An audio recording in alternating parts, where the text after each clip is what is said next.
Good people of wit and wonder, lend me thine ears, and ready thy hearts. For I bring forth a man of uncommon constitution, a man forged not in dullness, but in the bright forge of knowledge, courage, and perhaps a bit too much time spent in the wilds of nature. He is the warden of the classroom, a shepherd of young minds, a knight not of sword, but of chalk and reason. With the patience of a saint and the gaze of a hawk, he braves daily the wilds of youthful curiosity and survives. But hear me well, for when the bell tolls and the lesson is done, this man trades the quill for the rod, the classroom for the current, and like some scholarly Poseidon, he casts his line into waters deep and mysterious, whispering sweet nothings to trout and bass alike. And lo, when night creeps upon the land, does he seek comfort in soft tales of mirth? Nay, he delves into the macabre, the chilling, the terrifying. Whilst others tremble, he grins at ghouls, applauds the monsters, and dines with fear as though it were an old friend.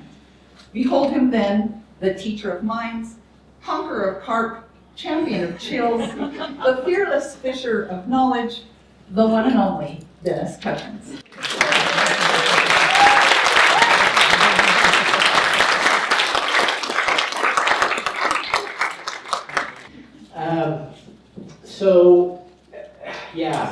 This is a weird topic. I appreciate your faith and being here, and I consider it maybe hope that or curiosity that I can pull this off. First, I'd like to thank the college, the dean and former dean, and the colleagues who provided me the opportunity to think about these questions that we're going to talk about today. And I'll start by letting you know that I have had anxiety dreams about this lecture. I've been teaching for 37 years, counting a brief stint as a junior high teacher, but it's quite a different thing to try to say something useful to my peers, my students, my friends, and my family. So thank you all for attending today. A colleague caught me in the hall last week and asked how I liked seeing my face. Wait, I gotta change the picture. Yeah. How I liked seeing my face on all the digital signage in the building. I told her, I like it about as much as you would like it. So one of the good things, where are you, Karma? Or Shasta, I'm looking at you. One of the good things about today is that after this, my electronic mug will not be adorning the halls of the JSB tomorrow. I'm counting on that. This, you'll notice this picture. Speaking of this picture, you'll notice that right down here, there's a little shoulder that just appears in the corner of the picture. That is my wife. There's the original of this photo. And here's the photo I was hoping they would use for the digital signage. With us sitting between the plague doctor, that seemed really fitting for my subject matter today. Both of these photos are reminders that I've done very little in my career that my wife hasn't helped me with.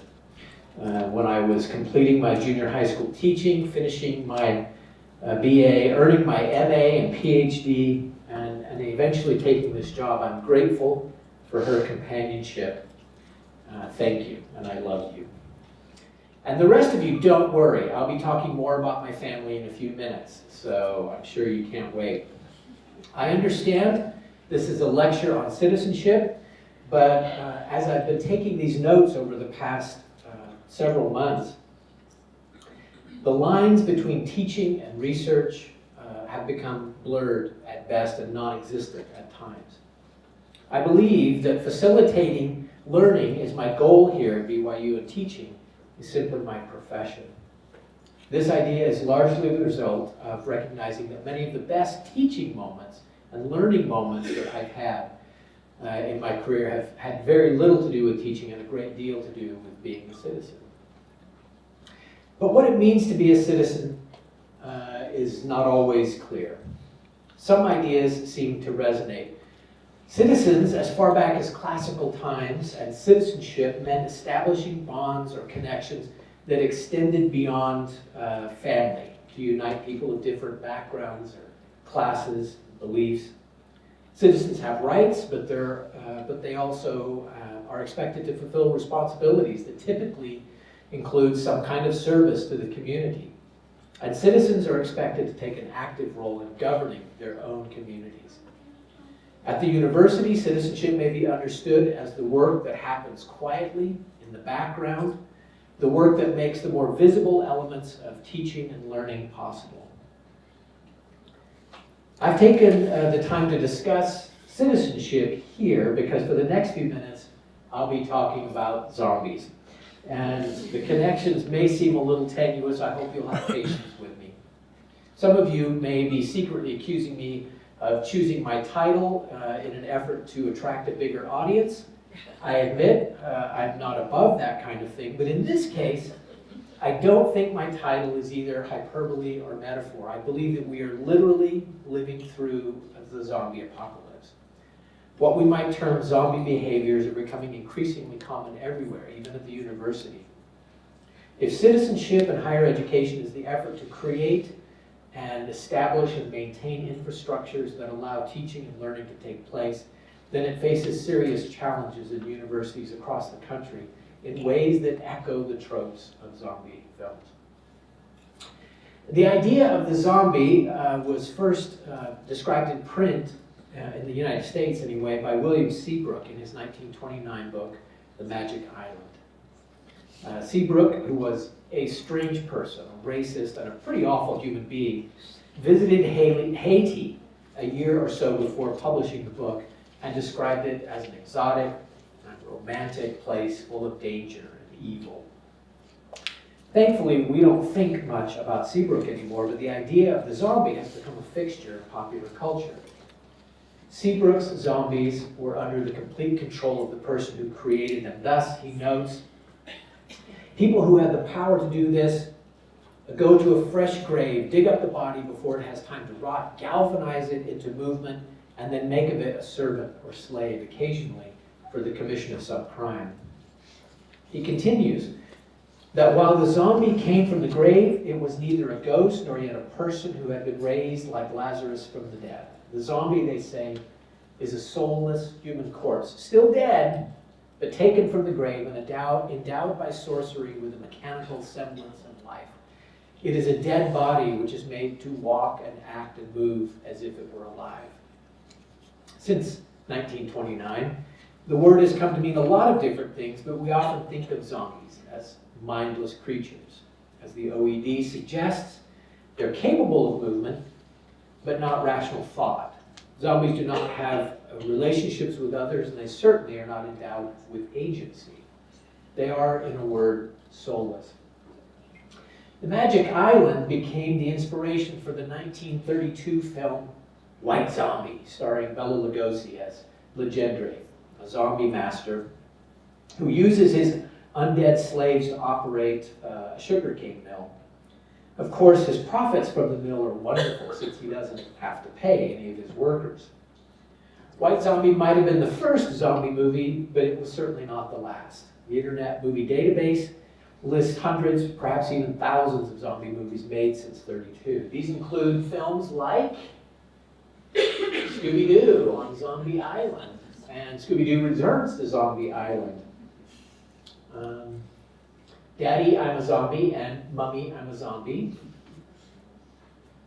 It also includes more sort of new takes on classic literature like Zombie Hamlet and Pride and Prejudice and Zombies. And teen romances like Warm Bodies and the Disney Zombie. That's a franchise. There are like 4 or 5 of them at this point. And of course, there's an apparently endless number of horror and exploitation films. In addition to the definitions noted above, the OED also observes a more recent colloquial use of the term to describe a dull, apathetic, unresponsive, or unthinkingly acquiescent person.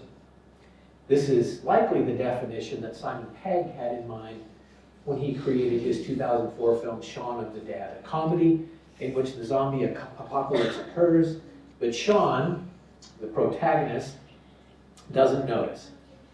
Partly because his mind-numbing job and his boring evenings at the pub and his endless hours playing video games have numbed him to life. The film's conclusion suggests that the only difference between modern humans and zombies do enjoy playing video games, P.S., is an unfortunate appetite for brains. Even if you've never thought about zombies, even if you've never thought about zombies before, the brief descriptions I've given you may lead you to agree that they seem to represent the antithesis of citizens. They are selfish in the extreme, unable even to imagine the needs of others. They are violent consumers in the most literal sense, feeding on those around him. And two key elements of zombie texts from the last 90 years include the outright destruction of community and the tendency to see others as alien, incomprehensible, or mindless. All of this, understandably, results in extreme isolation for both zombies and survivors alike. Perhaps this is most pathetically illustrated in Robert Neville's desperate desire for a canine companion in Richard Matheson's 1954 novel, I Am Legend. As a scholar of popular culture, I've asked myself why, it's too far again. Why the zombie text has become one of the most dominant genres in the last 20 years, in the first 20 years of the 21st century. Other scholars have struggled with the same question. In Faith, Hope, and Zombies, former Franciscan priest and theologian Daniel Horan suggests that zombies represent unbridled consumerism and a loss of faith. He argues that zombies and our reaction to them often reveal our worst characteristics, our violence, hatred, selfishness, and crippling individualism. In We're the Walking Dead, Jerry Canavan associates zombies with racism and consumerism and argues that they represent anti-life, which is always hopelessly other, which must be kept quarantined if not actively eradicated and destroyed. And Neil McRobert, in Shoot Everything That Moves, believes that the zombie is a barometer of cultural anxiety with the ability to horrify audiences in its signification of contemporary concerns. I believe that we are fascinated by the idea of the zombie partly because the world we live in makes us feel a little bit like zombies. I hope this is not true at the university, but perhaps we're working mindlessly at dead-end jobs, or scrolling endlessly through social media, compelled, as it were, by a zombifying algorithm. Maybe we're taking classes that we really don't care about to get degrees that we're not sure we want.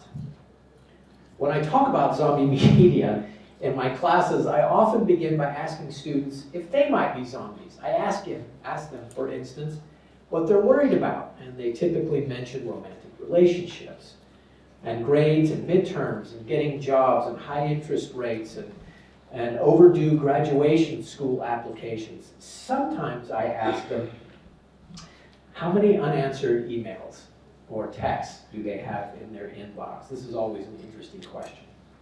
A few students reluctantly admit that they have 100 or 150 unanswered emails. But someone almost always says a number that's in the low thousands.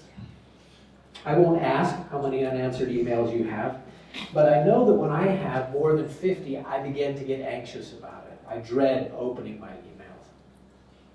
But if the zombie film portrays what we fear modern life is doing to us, it also suggests a radical solution to the zombie problem, and that is the zombie apocalypse.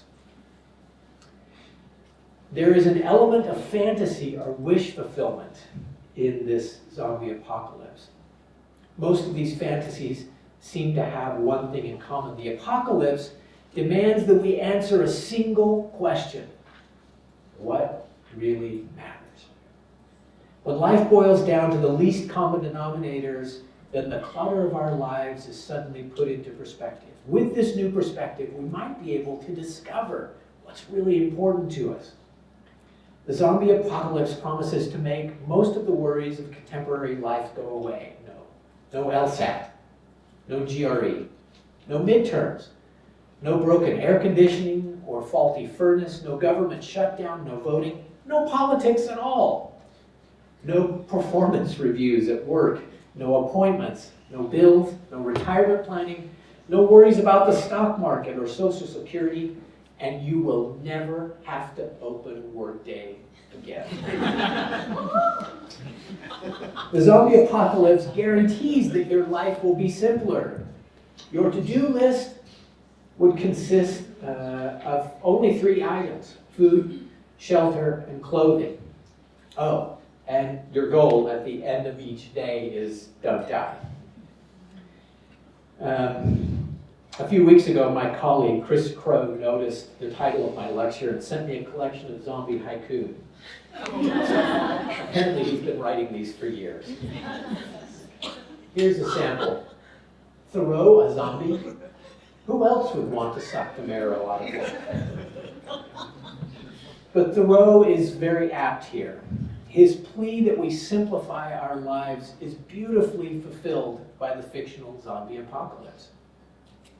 When you're 20 or 25 years old and in pretty good health and you don't have kids, there's a certain romance in the fantasy of the zombie apocalypse. But the survival of the fittest style of living portrayed in zombie apocalypse films looks a little more problematic when you're my age.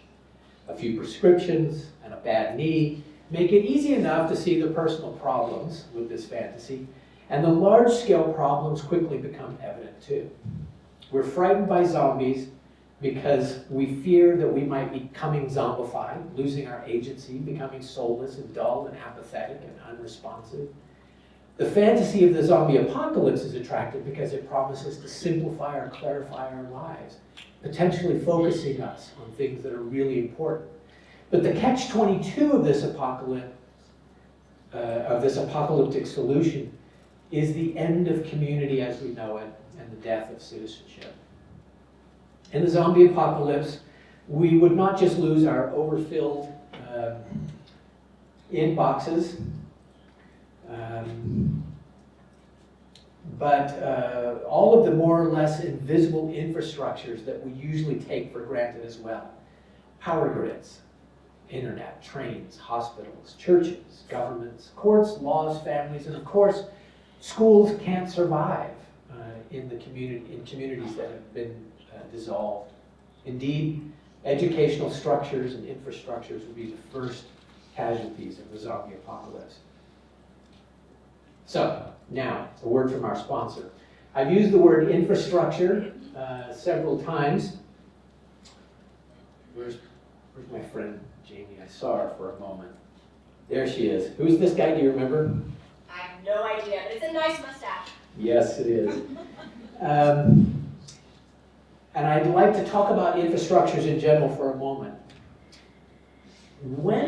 Please forgive me for this next part. When I flush the toilet, I don't wonder or worry about where that stuff goes until it doesn't go there. This is the magic of infrastructure. When I turn the computer on, I don't think about where power comes from or how the internet gets to my house until those things don't arrive. Infrastructure is largely invisible.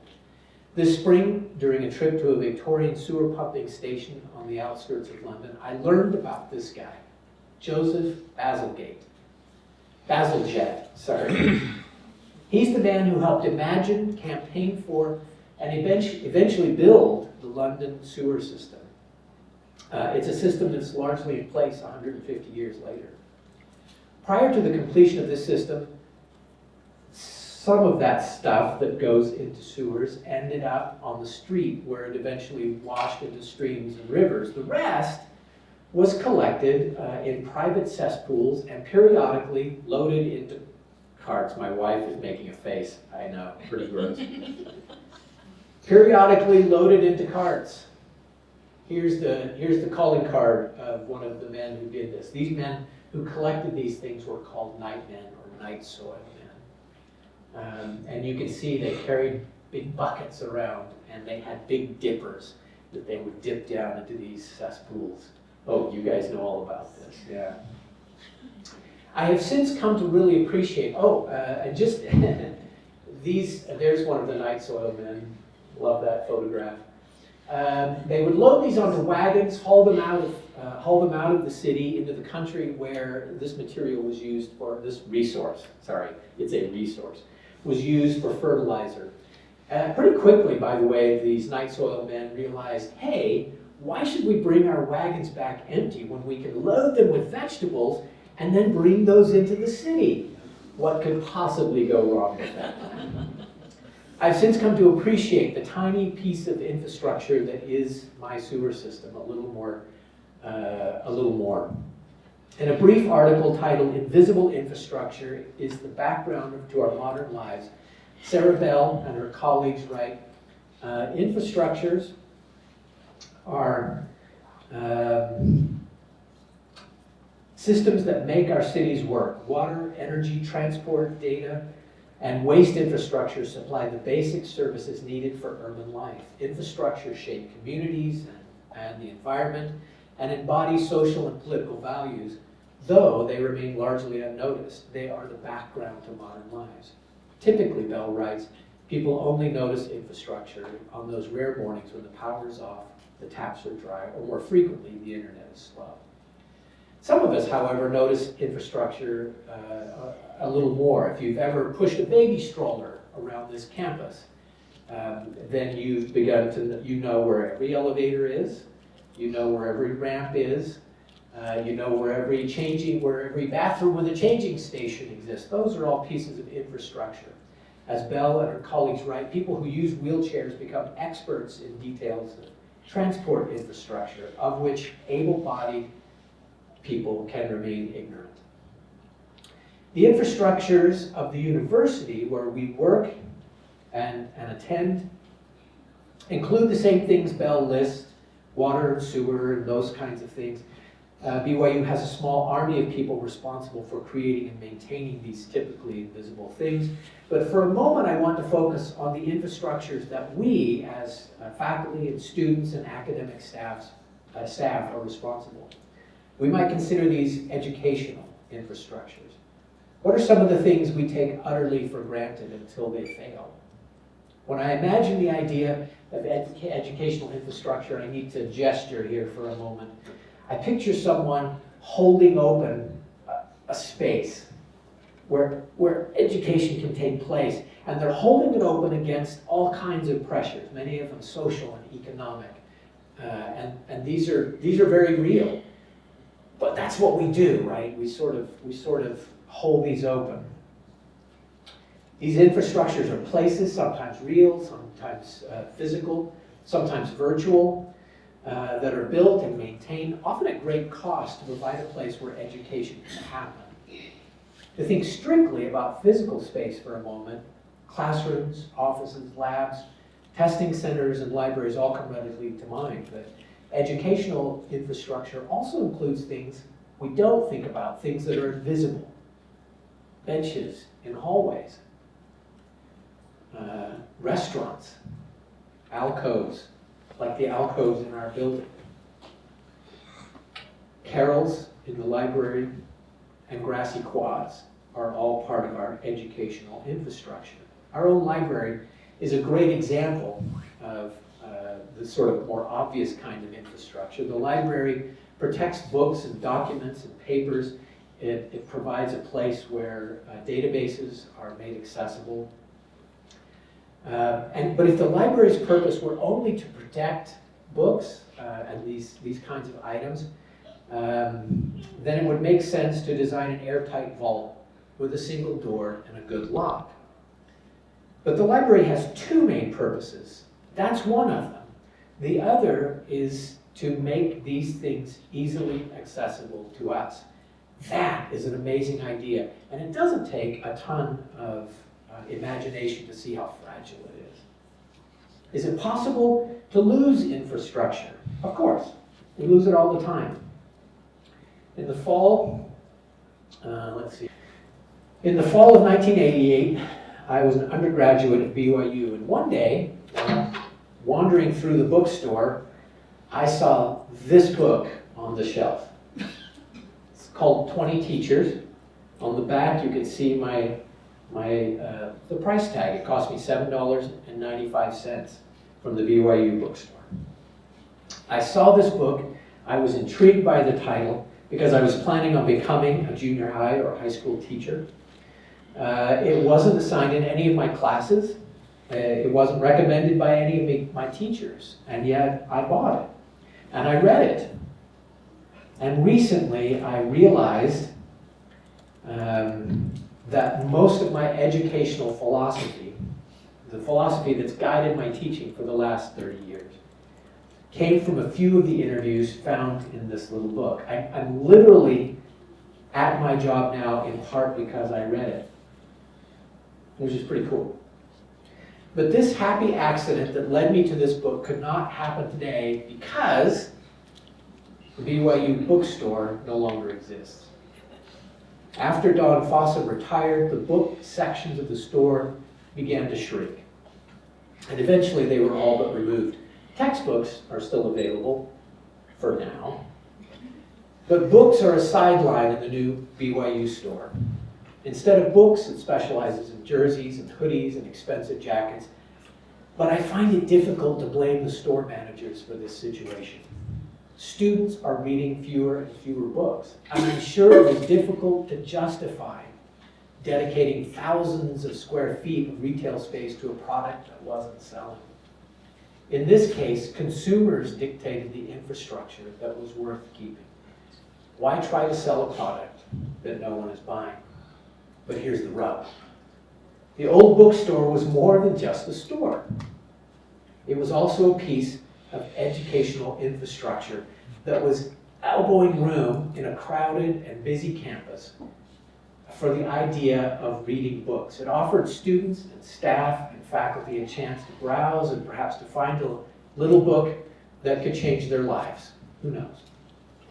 If we recognize the bookstore as a space that was literally dedicated to the establishment of lifelong learning, then I am left lamenting its loss. To think a little more abstractly, workshops, clubs, student journals, film nights, book clubs may all be considered educational infrastructure. In other words, when we advise a club or organize a party for our majors, or sponsor a conference or a reading, or have lunch with our colleagues or our students, we are creating and maintaining educational infrastructure. And those pieces of infrastructure disappear every day and reappear. Catherine Ruth Callant, I hope I'm getting her name right, observed in her recent forum address that governments need to do what they can to sustain churches because they are the providers of a public good that nations cannot buy. And if they could, they couldn't afford to buy them. In other words, she was suggesting that churches provide vital cultural infrastructures that are mostly invisible until they begin to fail. I believe that universities are also providers of a public good that nations cannot buy. When, through our citizenship, we do our part to create and maintain university and educational infrastructures, we are providers of a public good that communities and cities and nations could not otherwise afford. Even BYU cannot afford the millions of hours of citizenship that are donated by students and faculty and staff and administrators. From where we sit in late 2025, BYU seems inevitable.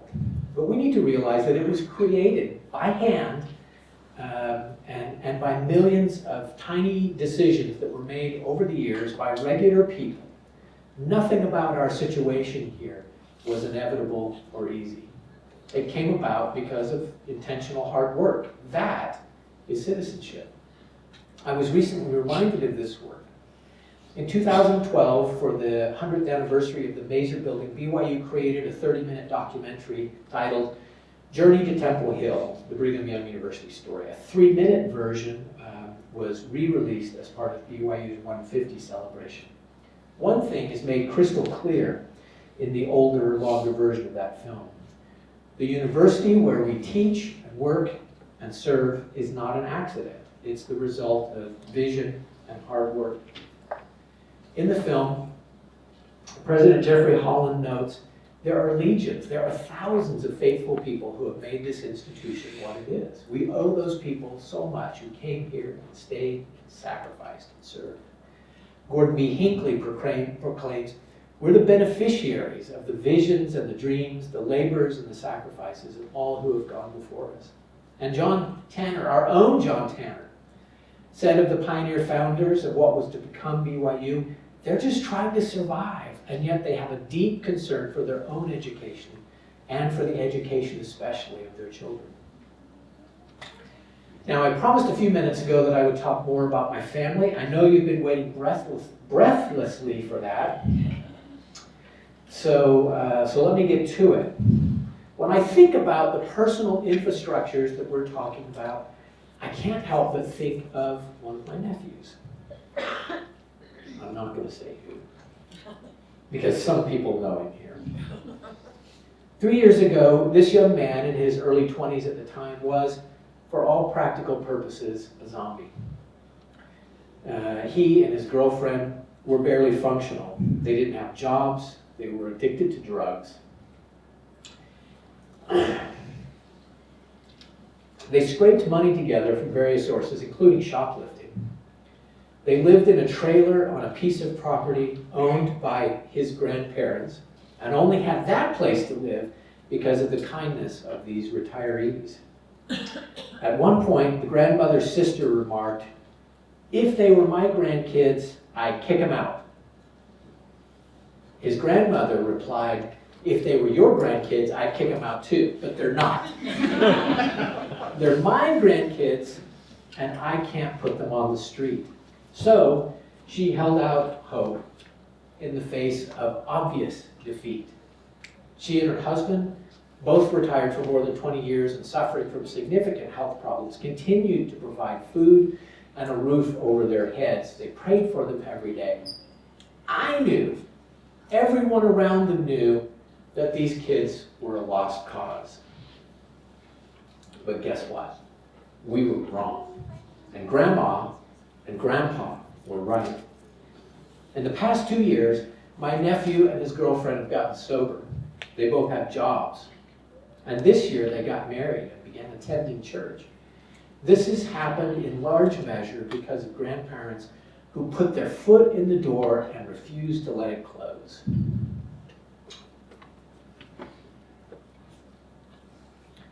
Who elbowed room at the table and made sure these two grandchildren knew that they had a place there. My nephew and his wife certainly experienced the redeeming power of the atonement in their lives. That's true. But it was their grandparents, by the force of sheer stubborn willpower, who preserved a structure, a literal space for them to live, and a figural space that allowed them the opportunity to change, to learn, and to grow. That's what I think about when I think about educational infrastructure. It provides a space for growth and change and time. In the zombie world, zombies remain zombies forever. I've also experienced that same kind of structural opportunity, although it's taken me something like 55 years to recognize it. Perhaps that shouldn't be surprising. Infrastructures, remember, are invisible until they're not. I hope you'll indulge me if I tell one more very personal story related to educational infrastructure. A few years ago, Phil Rash asked me if I would like to talk to some of our first-gen students. Your, by the way, question and answer time may be very short, I'm afraid. I said, yeah, I'd be happy to, but I feel like an imposter because I'm not a first-gen student. Phil asked me about my parents' educational background, and I explained that it was a little complicated since neither my mother nor my father nor my first stepfather ever went to college. That's true. But my second stepfather did graduate from BYU. As I explained this situation, Phil chuckled and said, yeah, you're a first-gen student. I didn't realize very recently, however, how much I owe to my mother and my first stepfather. That's my grandpa there on the right. That's my dad in the middle. And there are some of my mom's siblings sort of gathered around their gathered around their feet. They had every right to become educational zombies, but they rejected that path and adamantly provided the infrastructure that my brother and I, to become well educated. My mom was born in 1940 in rural Florida. Her mother died when she was just 2 years old, and her father, my grandfather, remarried soon after. She was eventually the oldest daughter of a family of 7 kids. As you might imagine, that meant that she had significant responsibilities to tend to her younger brothers and sisters. In the state of Florida in the 1950s, kids were required to finish 8th grade before they could legally drop out of school. Accordingly, when she finished 8th grade at the age of 13, her father demanded that she drop out of school and take on more responsibilities at home. He did not believe in the necessity of education for anyone, and he especially did not believe in the worth of education for women. I love Grandpa. This may have been a fault. When my mom said that she wanted to finish high school, he said that he would not support her, that if she wanted to go to school, she'd have to do it on her own. That summer, her Uncle Wadey and Aunt Marie offered to let her stay in their home while she finished school. Some of you know my son Wade. Now you know where he got his name. I love these two people and the infrastructure they created for my mom's education. They weren't teachers, they weren't educators, they didn't provide an education. What they provided was a place. They held the door open so that she could get an education. I owe them a debt for this, something they did before I was even born, and for helping to instill in my mom and in me the idea that education was important. Incidentally, by the way, and this probably shouldn't be a surprise, my Aunt Marie did not graduate from high school when she was a youngster, but when she was in her 80s, she became the oldest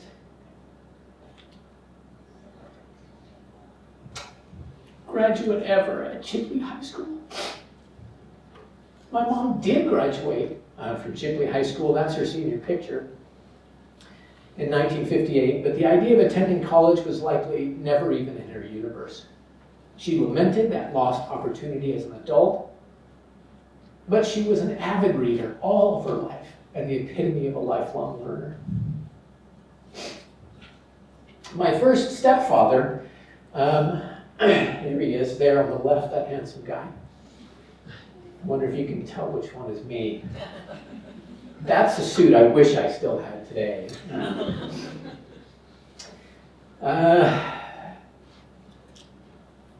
Was the dad in my home from when I was 4 till I was 14. He had an even rockier educational road. He was raised by his grandmother and grandfather, and his grandfather demanded he quit school at 8th grade and go to work. My dad didn't enjoy school. Frankly, I don't know how much encouraging or convincing this took. His 8 years in the Florida educational system hadn't done much for him. When he left school, he was functionally illiterate. His first real job, when he was 14, was on a logging crew. He was given the work of placing and lighting the dynamite to salvage valuable stumps, tree stumps. That is not a joke. Thank goodness for child labor laws.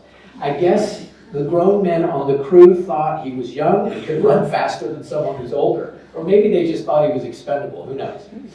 In any case, he worked on logging crews for 4 years until he was 18 and old enough to join the Air Force without a parent's signature. He certainly knew how to work, but he had trouble getting promoted in the Air Force because he didn't know how to read.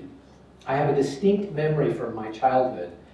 I was likely in 2nd or 3rd grade, and my class was 1st grade maybe, learning to read using the old SRA reading cards. I don't know if anybody remembers SRA.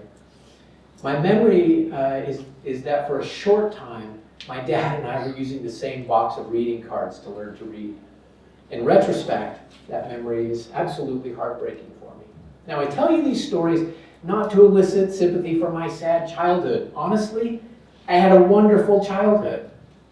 That's the amazing part. Despite the lack of educational opportunities that both my mother and stepfather faced, my brother and I grew up with the assumption that learning was good and necessary, that we would graduate from college.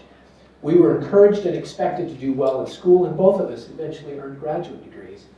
Our parents did get help at crucial moments in their lives, and they provided us with the support and invisible infrastructure that made our success possible. A few weeks ago, John Balzati and I were discussing what this kind of educational citizenship and infrastructure looked like. We agreed that classroom citizenship includes, and this is John's quote, listening when someone speaks, resisting the pull of dogmatic thinking, and teaching as if human attention matters. I love that. These are the kinds of things that will save us from the zombie apocalypse. I hope you won't mind if I finish this lecture with a short list. Each of us creates and maintains educational infrastructure when we work to defend the unrecognized structures where learning happens. When we know our students by name as individuals. When we encourage human relationships and bonds. When we foster creativity. When we encourage time away from social media. When we use and help others use artificial intelligence wisely.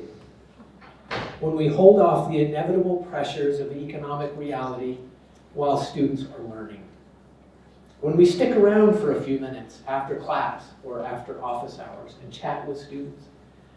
When we say hello in the hallways. When we leave our office doors open, at least some of the time. When we condemn violence and hatred and selfishness. And when we help our students understand the atonement. Thank you all for your generosity in being here.